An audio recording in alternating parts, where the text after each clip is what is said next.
Good morning students. आज हम ticket album art नामक पाठ पढ़ेंगे।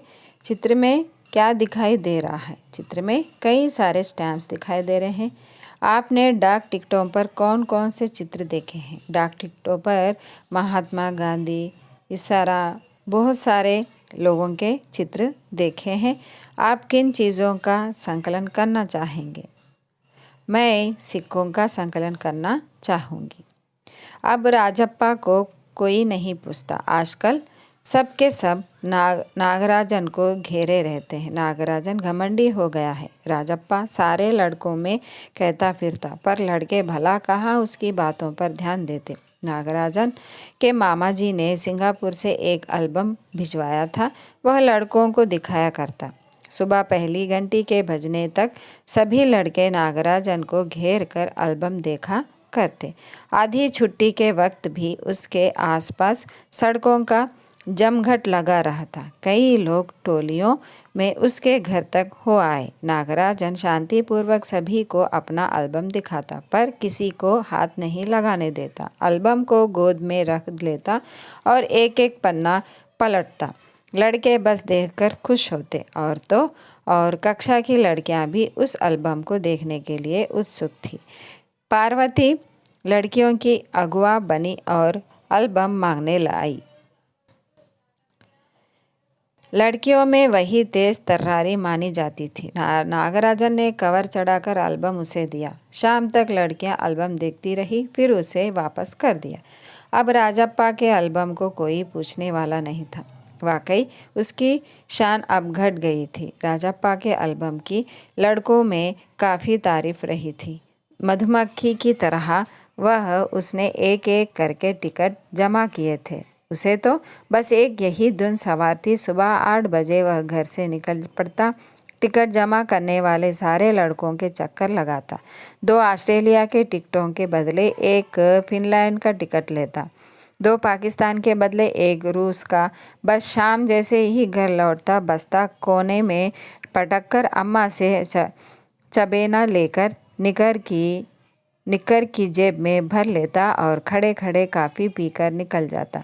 4 मील दूर अपने दोस्त के घर से कनाडा का टिकट लेने पगडंडियों में होकर भागता। स्कूल भर में उसका एल्बम सबसे बड़ा था। सरपंच के लड़के ने उसके एल्बम को 25 रुपये में खरीदना चाहा था, पर राजप्पा नहीं माना। घमंडी नहीं कहीं का राजप्पा बड़बड़ाया था। फिर उसने तीखा जवाब दिया था, तुम्हारे घर में जो प्यारी बच्ची है ना, उसे दे दो ना 30 रुपये में। सारे लड़के ठहाका मारकर हंस पड़े थे, पर अब कोई उसके एल्बम की बात तक नहीं करता। और तो और अब सब उसके एल्बम की तुलना नागराजन के एल्बम से करने लगे हैं। सब कहते हैं कि राजप्पा का एल्बम फिसड्डी है, और पर राजप्पा ने नागराजन के एल्बम को देखने की इच्छा कभी नहीं प्रकट की। लेकिन जब दूसरे लड़के उसे देख रहे होते तो वह नीची आंखों से देख लेता। सचमुच नागराजन का एल्बम बेहद प्यारा था, पर राजप्पा के पास जितने टिकट थे उतने नागराजन के एल्बम में नहीं थे। पर खुद उसका एल्बम ही कितना प्यारा था, उसे छू लेना ही कोई बड़ी बात थी। इस तरह का एल्बम यहाँ थोड़ी मिलेगा। एल्बम के पहले पृष्ठ पर मोती जैसे अक्षरों में उसके मामा ने लिखा भेजा था, ये एम नागराजन इस एल्बम को चुराने वाले बेशर्म हैं। ऊपर लिखे नाम को कभी देखा है? यह एल्बम मेरा है। जब तक घास हरी है और कमल लाल, सूरज जब तक पूर्व से उगे और पश्चिम में छिपे, उस अनंत काल तक लिए यह एल्बम मेरा है और मेरा ही रहेगा। लड़कों ने इसे अपने एल्बम में उतार लिया। लड़कियों ने झट कापियाँ और किताबों में टीक लिया। तुम लोग यह नकल क्यों करते हो? नकलच्ची कहीं के। राजप्पा ने लड़कों को घुड़की दी।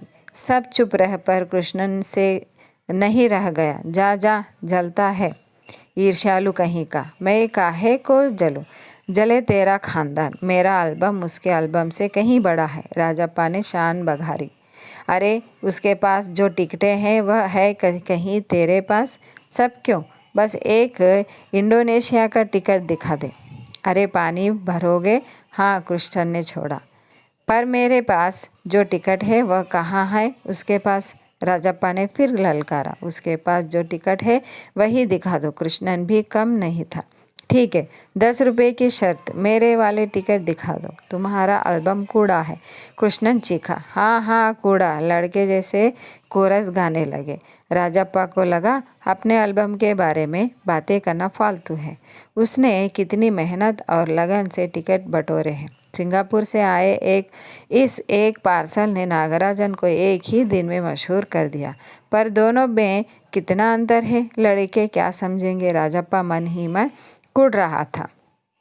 स्कूल जाना अब खलने लगा था और लड़कों के सामने जाने में शर्म आने लगी। आमतौर पर शनिवार और रविवार को टिकट की खोज में लगा रहता, परंतु अब घर घुसा हो गया था। दिन में कई बार एल्बम को पलटता रहता। रात को लेट जाता, सहसा जाने के क्या सोचकर उठता, ट्रंक खोलकर एल्बम निकालता और एक बार पूरा देख जाता। उसे एल्बम से चिढ़ होने लगी थी।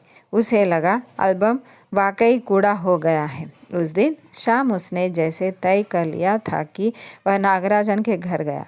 अब कोई कितना अपमान सहे, नागराजन के हाथ अचानक एक एल्बम लगा है। बस यही ना, वह क्या जाने टिकट कैसे जमा किए जाते हैं, एक टिकट की क्या कीमत होती है, वह भला क्या समझे। सोचता होगा टिकट जितना बड़ा होगा वह उतना ही कीमती होगा, या फिर सोचता होगा बड़े देश का टिकट कीमती होगा, वह भला क्या समझे। उसके पास जितने भी फालतू टिकट है उन्हें टरका कर उससे अच्छे टिकट झाड़ लेगा। कितने को तो उसने यूं ही उल्लू बनाया है। कितनी चालबाजी करनी पड़ती है। नागराजन भला किस खेत की मूली है। राजप्पा नागराजन के घर पहुंचकर ऊपर गया। चूंकि वह अक्सर आया जाया करता था, सो किसी ने नहीं टोका। ऊपर पहुंचकर वह नागराजन की मेज के पास बड़ी कुर्सी पर बैठ गया। कुछ देर बाद नागराजन की बहन कामाक्षी ऊपर आई। भैया शहर गया है। अरे हाँ, तुमने भैया का एल्बम देखा, उसने पूछा। हूँ, राजप्पा को हाँ कहने में हेगुड़ी हो रही थी। बहुत सुंदर एल्बम है ना। सुना है स्कूल भर में किसी के भी पास इतना बड़ा एल्बम नहीं है। तुमसे किसने कहा। भैया ने। वह कुड़ गया। बड़े से क्या मतलब हुआ। आकार में बड़ा हुआ तो एल्बम बड़ा हो गया। उसकी चिड़चिड़ाहट साफ थी। कामाक्षी कुछ देर तक वहीं रही, फिर नीचे चली गई।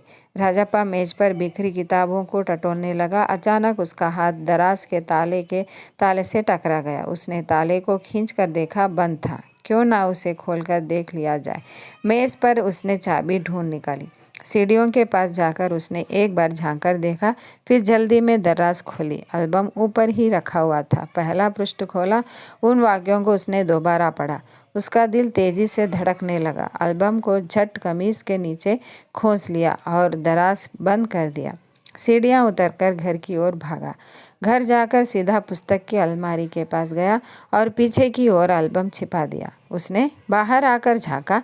पूरा शरीर जैसे जलने लगा था। गला सूख रहा था और चेहरा समतमाने लगा था। रात 8 बजे अप्पू आया। हाथ पांव हिलाकर उसने पूरी बात कह सुनाई। सुना तुमने, नागराजन का एल्बम खो गया। हम दोनों शहर गए हुए थे, लौटकर देखा तो एल्बम गायब। राजप्पा चुप रहा। उसने अप्पू को किसी तरह टाला। उसके जाते ही उसने झट कमरे का दरवाज़ा भीड़ लिया और अलमारी के पीछे से एल्बम निकालकर देखा। उसे फिर छिपा दिया। डर था कहीं कोई देख ना ले। रात में खाना नहीं खाया, पेट जैसे भरा हुआ था। सारा घर चिंतित हो गया। उसका चेहरा भयानक हो गया था। रात उसने सोने की कोशिश की पर नींद नहीं आई। एल्बम सिराने तकिए के नीचे रखकर सो गया। सुबह अप्पू दोबारा आया। राजप्पा तब भी बिस्तर पर बैठा था। अप्पू सुबह नागराजन के घर होकर आया था। कल तुम उसके घर गए थे, अप्पू ने पूछा। राजप्पा की सांस जैसे ऊपर की वो ऊपर और नीचे की नीचे रह गई। फिर सिर हिला दिया और वह जिस तरह चाहे सोच ले। कामाक्षी ने कहा था कि हमारे जाने के बाद खाली तुम वहाँ आए थे, अप्पू बोला। राजप्पा को समझते देर नहीं लगी कि अब सब उस पर शक करने लगे हैं। कल रात में नागराजन लगातार रोए जा रहा है। उसके पापा शायद पुलिस को खबर दें, अप्पू ने फिर कहा। राजप्पा फिर भी चुप रहा। उसके पापा डीएसपी के दफ्तर में ही तो काम करते हैं। बस वह पलक झपक दे और पुलिस की फौज हाजिर। अप्पू जैसे आग में भी घी डाल रहा था। यह तो भला हुआ कि अप्पू का भाई उसे ढूंढता हुआ आ गया और अप्पू चलता बना। राजप्पा के पापा दफ्तर चले गए थे। बाहर का किवाड़ बंद था। राजप्पा अभी तक बिस्तर पर बैठा हुआ था। आधा घंटा गुजर गया और वह उसी तरह बैठा रहा। तभी बाहर की सांकल खटकी। पुलिस। राजप्पा बुदबुदाया। भीतर भीतर सांकल लगी थी। दरवाज़ा खटकने की आवाज़ तेज हो गई। राजप्पा ने तकिए के नीचे से एल्बम उठाया और ऊपर भागा। अलमारी के पीछे छिपा दे। नहीं, पुलिस ने अगर तलाशी ली तो पकड़ा जाएगा। एल्बम को कमीज के नीचे छिपाकर वह नीचे आ गया। बाहर का दरवाज़ा अब भी बज रहा था। कौन है? अरे दरवाज़ा क्यों नहीं खोलता? अम्मा भीतर से चिल्लाई। थोड़ी देर और है तो अम्मा खुद ही उठकर चली आएगी। राजप्पा पिछवाड़े की ओर भागा। जल्दी से बाथरूम में घुसकर दरवाज़ा बंद कर लिया। अम्मा ने अंगूठी पर गर्म पानी की देगची चढ़ा रखी थी। उसने एल्बम को अंगीठी में डाल दिया और एल्बम जलने लगा। कितने प्यारे टिकट थे। राजप्पा की आंखों में आंसू आ गए। तभी अम्मा की आवाज़ आई, जल्दी से आ तो नहाकर, नागराजन तुझे ढूंढता हुआ आया है। राजप्पा ने निकर उतार दी और गीला तौलिया लपेटकर बाहर आ गया। कपड़े बदलकर वह ऊपर गया। नागराजन कुर्सी पर बैठा हुआ था। उसे देखते ही बोला, मेरा एल्बम खो गया है यार। उसका चेहरा उतरा हुआ था। काफ़ी रोकर आया था शायद। कहाँ रखा था तुमने? राजप्पा ने पूछा। शायद दराजे में। शहर से लौटा तो गायब। नागराजन की आंखों में आंसू आ गए। राजप्पा से चेहरा बचाकर उसने आंखें पोंछ ली। रो मत यार। राजप्पा ने उसे चुप कराया। वह फुकर रो दिया। राजप्पा झट नीचे उतरकर गया। 1 मिनट में वह ऊपर नागराजन के सामने था। उसके हाथ में उसका अपना एल्बम था। लो, है रहा मेरा एल्बम। अब इसे तुम रख लो। ऐसे क्यों देख रहे हो? मजाक नहीं कर रहा हूँ, सच कहता हूँ। इसे अब तुम रख लो। बहला रहे हो यार। नागराजन को जैसे यकीन नहीं आया। नहीं यार, सचमुच तुमको दे रहा हूँ, रख लो। राजप्पा ने भला अपना एल्बम उसे दे दे। कैसा चमत्कार है। नागराजन को अब भी यकीन नहीं आ रहा था, पर राजप्पा अपनी बात बार बार दोहरा रहा था। उसका गला भर आया था। ठीक है, मैं इसे रख लेता हूँ, पर तुम क्या करोगे? मुझे नहीं चाहिए। क्यों? तुम्हें एक भी टिकट नहीं चाहिए? नहीं। पर तुम कैसे रहोगे बगैर किसी टिकट के? रोता क्यों है यार? ले, इस एल्बम को तू ही रख ले। इतनी मेहनत की है तूने। नागराजन बोला, नहीं, तुम रख लो। लेकर चले जाओ। जाओ, चले जाओ यहाँ से। वह चीखा और फूट फूट कर रो दिया। नागराजन की समझ में कुछ नहीं आया। वह एल्बम लेकर नीचे उतर गया। कमीज से आंखें पोंछता हुआ राजप्पा भी नीचे उतर आया। दोनों साथ साथ दरवाजे तक गए। बहुत बहुत धन्यवाद। मैं घर चलूं? नागराजन सीढ़ियाँ उतरने लगा। सुनो राजू, राजप्पा ने पुकारा। नागराजन ने उसे पलट कर देखा। एल्बम दे दो। मैं आज जी भरकर इसे देखना चाहता हूँ। कल सुबह तुम्हें दे जाऊँगा। ठीक है। नागराजन ने उसे एल्बम लौटा दी और चला गया। राजप्पा ऊपर आया। उसने दरवाज़ा बंद कर लिया और एल्बम को छाती से लगाकर फूट फूट कर रो दिया। तो बच्चों, इस कहानी से हमने यह सीख मिलती है कि हमें किसी के वस्तुओं पर ज़्यादा लालच नहीं रखनी चाहिए। हमें और किसी के वस्तुओं से प्रति उन्हें नुकसान नहीं पहुंचानी चाहिए। तो बच्चों, आपको यह वीडियो अच्छा लगा तो मेरे वीडियो को लाइक कीजिएगा, अपने मित्रों को शेयर कीजिएगा और मुझे सपोर्ट करने के लिए मेरे चैनल को सब्सक्राइब कीजिएगा। धन्यवाद।